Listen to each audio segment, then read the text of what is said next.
bonsoir à tous et bienvenue dans cette édition d'information dont voici le sommaire. Pour tirer au clair l'affaire des médicaments donnés aux enfants qui a conduit à des effets secondaires créant la panique dans des préfectures de la Basse-Côte, le ministre de la Santé a comparu dans la matinée de ce mercredi devant la presse. La 49e journée internationale de la francophonie a été célébrée en Guinée, une opportunité saisie par la rédaction pour parler de cette journée avec les spécialistes de la langue française. Et puis nous irons du côté de la Côte d'Ivoire pour parler de la grève des enseignants qui réclament une amélioration de leurs conditions de travail. C'est tout pour les titres. Bienvenue.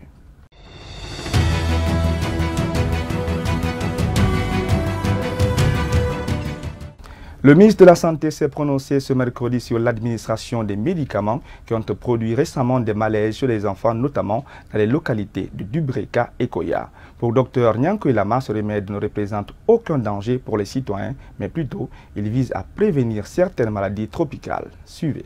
Il s'agit du déparasitant bitricide qui, en fait, est particulièrement employé pour déparasiter les sujets frappés par les bilharzioses. Mais il y a d'autres maladies que ce médicament traite et des maladies graves. Les dystomatoses, Pistorchis sinensis et j'en passe. Ici, ce médicament a été employé, comme je le disais, pour traiter les bilharzioses. Qu'est-ce que c'est? Les bilharzioses constituent une classe d'affections parasitaires dues à des vers qu'on appelle les bilharzies. Et pour le ministre, le bilitricide est un médicament non toxique, mais toutefois, il a précisé qu'il doit être pris après le repas afin d'atténuer ses effets secondaires. Par ailleurs, il a présenté ses excuses à la population touchée. Suivez. De source hospitalière, il n'y a pas eu de décès. Certes, il y a eu des enfants qui ont présenté des effets secondaires, certainement majorés par le fait que dans nos mœurs, dans nos coutumes, dans nos foyers, certainement à cause des moyens économiques, souvent faibles, nos enfants ne déjeunent pas avant d'aller à l'école. Donc, ça les prédispose à présenter des effets secondaires, naturellement. Ensuite, ça, il faut vous le dire, on fait le mea culpa. Il n'y a pas eu un battage suffisant médiatique pour présenter le produit à la population. En bref de l'actualité nationale, pour parler toujours santé, défiguré par une bombe lacrymogène à Kipé 2 lors du déguerpissement de ce quartier, Aïssatou Bella Diallo, âgée de 15 ans, est toujours hospitalisée à l'hôpital national d'Onka. Un séjour de soins qu'elle suit en attendant une intervention chirurgicale. Selon son père, l'adolescente était allée aider une famille déguerpie proche d'elle à faire leur bagage lorsqu'elle a vu un projectile atterrir sur son visage le 13 mars dernier. Des proches de la victime se plaignent du manque d'attention du corps médical. Cependant, son évacuation pour la Tunisie est prévue dans les jours prochains. Et dans le même registre, Alpha Omar Ba est un jeune Guinéen qui ne parvient pas à marcher depuis 6 ans maintenant à cause d'une maladie. Immobilisé à domicile, il en appelle à l'aide des bonnes volontés pour mobiliser les ressources afin de subir une intervention à l'étranger. Starvention TV est allé à sa rencontre. Suivez ce reportage signé Tianfali Diallo. À 24 ans et fraîchement sorti de l'université, Alpha Omar a vu son destin basculer. Après avoir réalisé son thème de mémoire, il ne pourra pas soutenir devant les jurys. Une tumeur épidurale rachidienne va s'emparer de ce jeune Guinéen. Conséquence, une perte progressive de la mobilité de ses membres inférieurs et depuis, à part les rendez-vous chez le médecin, ses journées, il les passe sur son matelas. L'année à laquelle je dois terminer mes études, cette maladie est venue me barrer la route. Et aujourd'hui, avant, je tenais debout très bien, comme vous. Mais aujourd'hui, je suis dans le fauteuil roulant.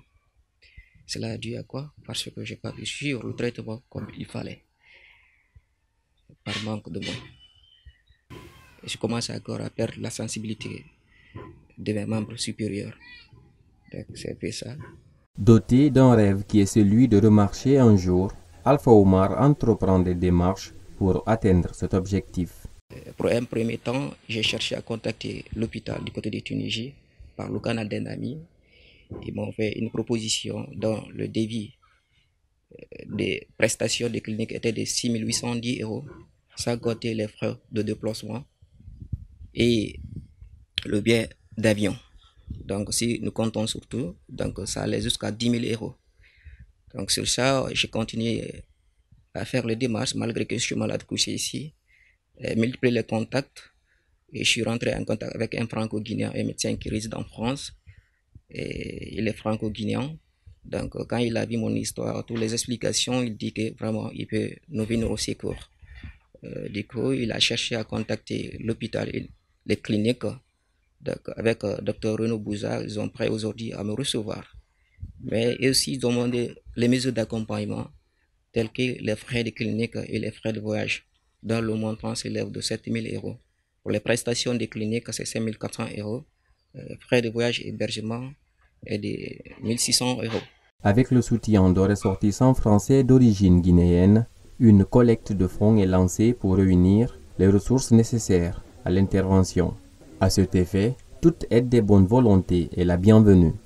Mais aujourd'hui, moi j'ai parlé moins. J'ai fait un peu de démarches un peu partout, mais jusqu'à présent, il n'y a pas eu de solution. Donc, si vous me tendez aujourd'hui votre micro, c'est pour demander encore une fois de plus et demander aux gens, au gouvernement, de me venir au secours afin que je puisse aller, parce que cette maladie est en train de me fatiguer petit à petit, en train de m'éteindre petit à petit.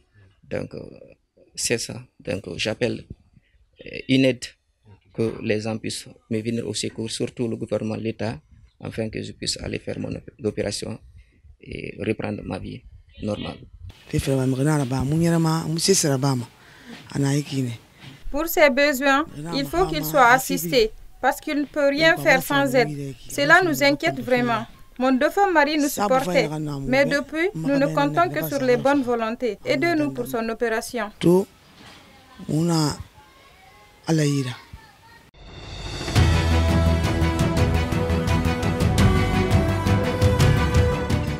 La Journée internationale de la francophonie est célébrée chaque année le 20 mars.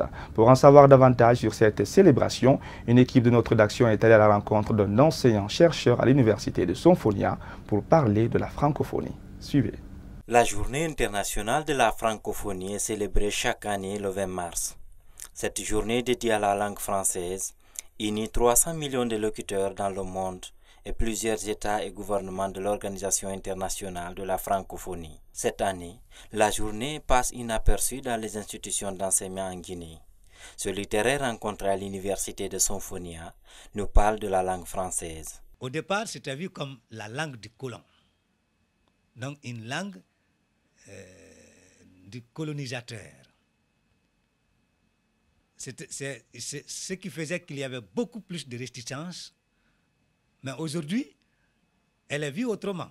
La première vision de français a créé un engouement pour les langues nationales.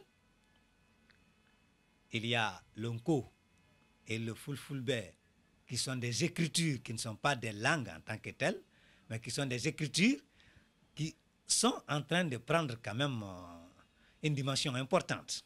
Comment se porte alors la cohabitation entre la langue française, les langues nationales et les autres langues internationales en Guinée? Le développement des écritures nationales, derrière lesquelles il y a forcément un peuple, n'entrave pas le développement de la langue française. D'après une étude réalisée par une ONG, on a demandé aux enfants, aux jeunes qui sont dans les lycées, dans les collèges, quand ils vont grandir, quelle langue veulent-ils transmettre à leurs enfants? 62% des enfants guinéens ont répondu le français. Ça veut dire qu'on a encore un bel avenir devant. Ce qui ne veut pas dire que les langues, comme l'anglais, comme l'espagnol, ne vont pas gagner du terrain. Pour son expansion, la langue française ne doit pas être vue comme une langue étrangère. Si on a le français comme notre langue, quelque chose comme notre propriété, qui n'est pas la propriété de la France, derrière laquelle il y a une autre image, je crois que le français va encore durer et durer pour toujours. Donc, l'idéal serait effectivement que le français et les langues nationales évoluent ensemble. L'Organisation internationale de la francophonie compte 88 États et gouvernements, 54 membres, 7 membres associés et 27 observateurs. Le congrès des membres de l'Association guinéenne des éditeurs indépendants a eu lieu ce mercredi à Conakry, une rencontre qui a conduit à l'élection d'un nouveau président à la tête de l'AGEPI ainsi que les membres du bureau exécutif. Le vote s'est passé à l'absence de l'actuel président de la dite association, Aminata Keïta.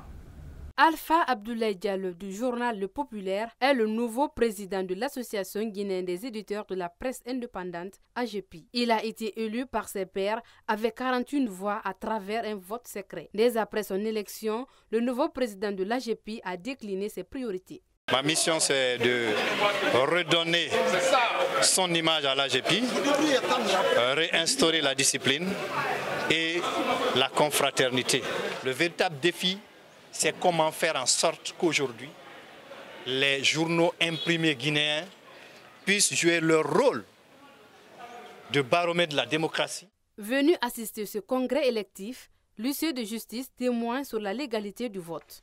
Le vote s'est déroulé dans les règles de l'art. On a élu les membres du nouveau bureau exécutif. C'est validé et cette validation sera sanctionnée par un PV qu'on appelle procès-verbal de constat que je vais dresser et remettre à qui de droit. Pour rappel, l'Association guinéenne des éditeurs de la presse indépendante est créée dans le but de défendre la profession d'éditeur de presse ainsi que les intérêts matériels et moraux de ses membres. Cette structure est dirigée par un bureau exécutif de 7 membres, élus à leurs postes respectifs en assemblée générale ordinaire pour un mandat de 3 ans renouvelable une fois.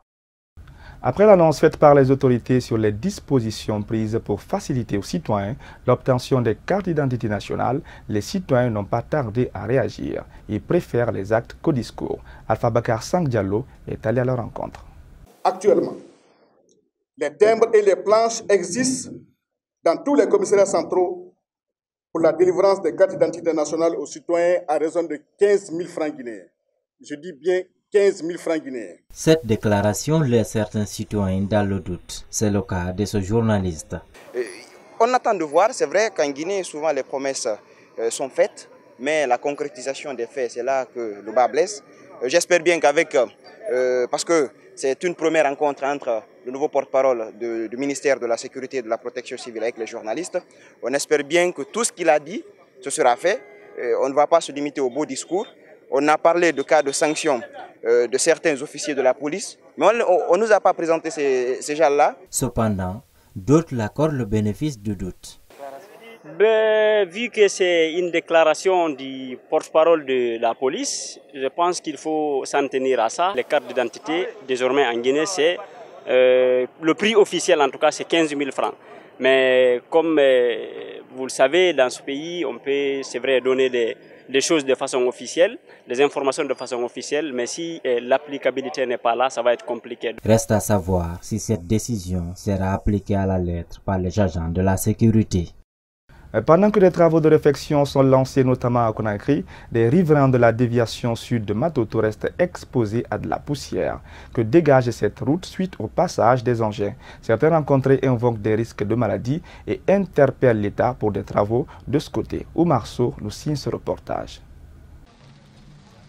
La déviation de Matoto, l'une des voies les plus prisées par les usagers pour éviter les embouteillages lors des heures de pointe. Cependant, cette voirie est de nos jours dans un état de dégradation poussée. Malgré cela, des conducteurs de voitures ou encore de motos continuent d'emprunter cette route qui dégage en cette période de la poussière. Nous sommes sur la corniche, la déviation de Lansana Kouyaté. J'habite dans ce quartier depuis 7 ans, mais nous souffrons excessivement. Bon, ils sont venus gratter la route, mais ils n'ont pas mis de goudron, donc nous souffrons excessivement. Les enfants sont malades, la poussière dans les maisons, nous souffrons. Certains usagers, face à ce bourbier, sont obligés de ralentir leur course par mesure de sécurité. Des citoyens, par contre, dénoncent le mauvais travail des entreprises qui, de par le passé, ont exécuté les travaux sur cette déviation. La route, là, ce n'est pas parce qu'ils n'arrangent pas, mais le travail n'est pas fait comme il faut. n'y a pas de contrôle. Si on confie le travail à une entreprise, et ça se limite là-bas. Sur le terrain, l'entreprise fait ce qu'il veut. À ce qui fait qu'il y a trop de dégradation. En dépit de l'état de la route, le constat révèle qu'il n'y a pas de caniveau d'évacuation des eaux. Ceux qui sont visibles par endroits se trouvent imbibés de déchets solides et liquides. Face à ces difficultés, les riverains interpellent l'État. L'emplacement de la route, ce n'est même pas favorable comme il faut. Avec de la poussière, ça nous fatigue, ça nous gêne un peu, quoi. Si c'est le moment pluvieux, c'est avec la boue. Franchement, nous demandons l'État de venir au secours. Pour se mettre à l'abri du danger sanitaire, d'aucuns optent pour l'arrosage. C'est le cas de ce coiffeur qui a son salon à quelques mètres de la route. Quand même, la poussière là, c'est pas bon pour nous, mon frère. Ça nous donne des maladies, vraiment. Vous-même, vous avez vu l'état de la route. Si les voitures passent ici, il y a beaucoup de poussière qui monte. Chaque fois, je mets ici de l'eau. Je peux mettre ici de l'eau parfois 5 fois, 6 fois par jour. Chaque fois, je verse de l'eau encore, mais je ne peux pas aller, mon frère. Pour l'heure, reste à savoir à quand la fin du calvaire des usagers ainsi que la population riveraine de la déviation sud de Matoto.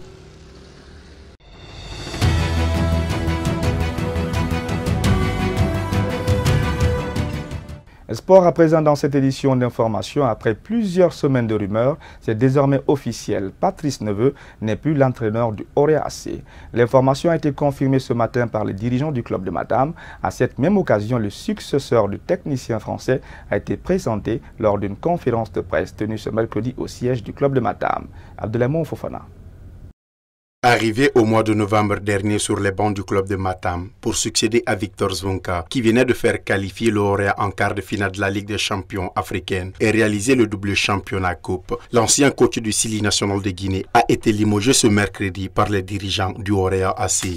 Je voudrais remercier le coach Neveu pour le travail et les résultats qu'il a pu apporter tout au long de la période à laquelle il a dirigé les destinées de l'équipe A du Orea Athletic Club. L'année dernière, à cette période précise, nous étions en quart de finale de la Ligue des Champions.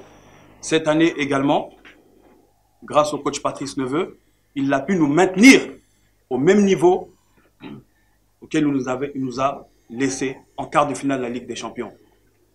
Maintenant, au vu des moyens qui sont injectés au sein de cette structure, au sein de ce club, saison après saison, nous avons jugé utile, au niveau du bureau exécutif du Orea, de nous orienter vers une autre vision, vers une autre ambition, vers une autre méthode de management. Dans la foulée, le successeur de Patrice Neveu a été présenté aux hommes de médias au siège des Rouges Blancs de Matam. Visiblement satisfait de sa venue, le nouvel entraîneur du club du Orea revient sur ses ambitions. Voilà, on doit s'atteler au travail parce qu'un quart de finale de la Ligue des Champions, voire une demi-finale, sont des rencontres très exigeantes sur lesquelles il faut être très mature, il faut avoir un vrai projet de jeu. Donc voilà, on a 16 jours de travail, on a déjà fait une programmation très intense, très chargée pour travailler et être prêt dans 16 jours. À retenir que Patrice Neveu a réussi à ramener le champion de Guinée en quart de finale de la Ligue des champions africaine. Ce limogeage survenu à 2 semaines de la prochaine sortie du Orea continue à faire couler beaucoup d'encre et de salive dans le monde sportif guinéen. Et ce limogeage du technicien français reste mal perçu par certains observateurs du football guinéen. Difficile pour eux de dire les causes réelles qui ont poussé les dirigeants du club de Matam à se séparer de Patrice Neveu. Suivez. J'étais vraiment surpris parce que le gars apporte plein de choses à cette formation de Orea qu'on a créée. Vous imaginez quelqu'un qui arrive quelques temps après, il est vraiment dans une compétition internationale et qui parvient à envoyer le club là où il a trouvé le club, c'est-à-dire envoyer le club en quart de finale. Victor a eu combien de saisons pour arriver là, mais lui en une saison, il est parvenu à envoyer le club en quart de finale. Bon, c'est une décision surprenante, hein. C'est très difficile. Vous savez que cet entraîneur, quoi qu'il arrive, il a réussi quand même à faire des résultats escomptés, des résultats qu'on qualifie d'acceptables. Vous savez, il est venu prendre un club qui est très ambitieux. Donc, après le départ de Victor Vunga, il est venu, on l'a fixé, on l'a assigné des objectifs. Et un des objectifs, c'était la qualification donc, de ce club-là en quart de finale, ce qu'il a d'ailleurs réussi. Quant aux supporters du Orea AC, ils remercient le désormais ancien coach et se disent prêts à accompagner le nouvel entraîneur. Suivez. Je suis content de Nimo Zaz à l'entraîneur. C'est le travail qui paye. On va le remercier très bien. Et ce qu'il a fait, le fierté du club. Bon, s'il y a un autre entraîneur qui est venu, on va travailler comme madame. Il a beaucoup fait à Royal, mais notre avis, on veut l'équipe a été avancée. Je veux voir mon équipe jusqu'à la finale. Donc avec le niveau entraîneur, je pose la même question. Est-ce que Royal peut soutenir pour aller loin, pour voir notre équipe en finale?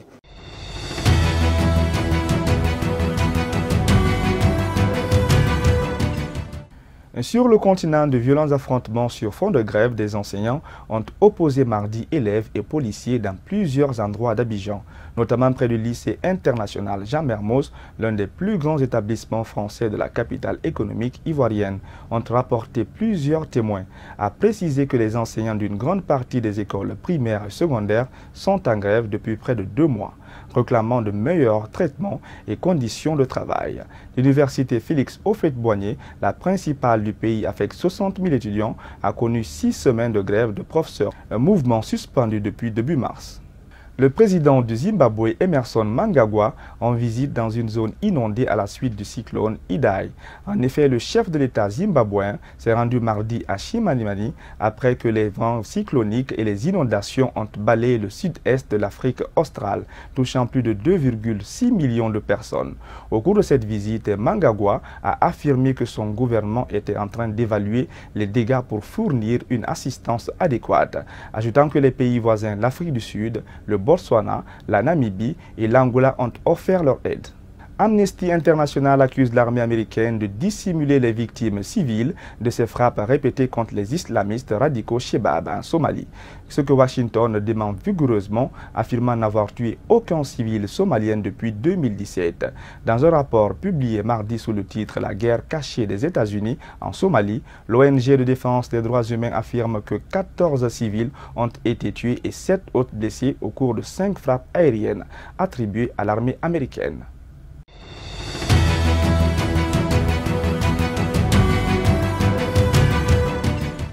À 9 jours de la date prévue du Brexit, la première ministre britannique Theresa May a demandé mercredi aux dirigeants européens un report de 3 mois afin d'éviter à son pays, incapable de se rassembler autour d'un accord de divorce. Une sortie sans filet. Pour être effectif, ce rapport devra être approuvé à l'unanimité des 24 autres États membres de l'Union européenne réunis au sommet à Bruxelles jeudi et vendredi et validé par les 2 chambres du Parlement britannique avant le 29 mars jusqu'ici, date théorique de la sortie. Le secrétaire d'État américain a entamé ce mercredi 20 mars au Koweït ses nouvelles rencontres au Moyen-Orient pour intensifier le combat des États-Unis contre l'Iran. Mike Pompeo doit dans la foulée rencontrer le Premier ministre israélien Benjamin Netanyahu en pleine campagne pour sa réélection.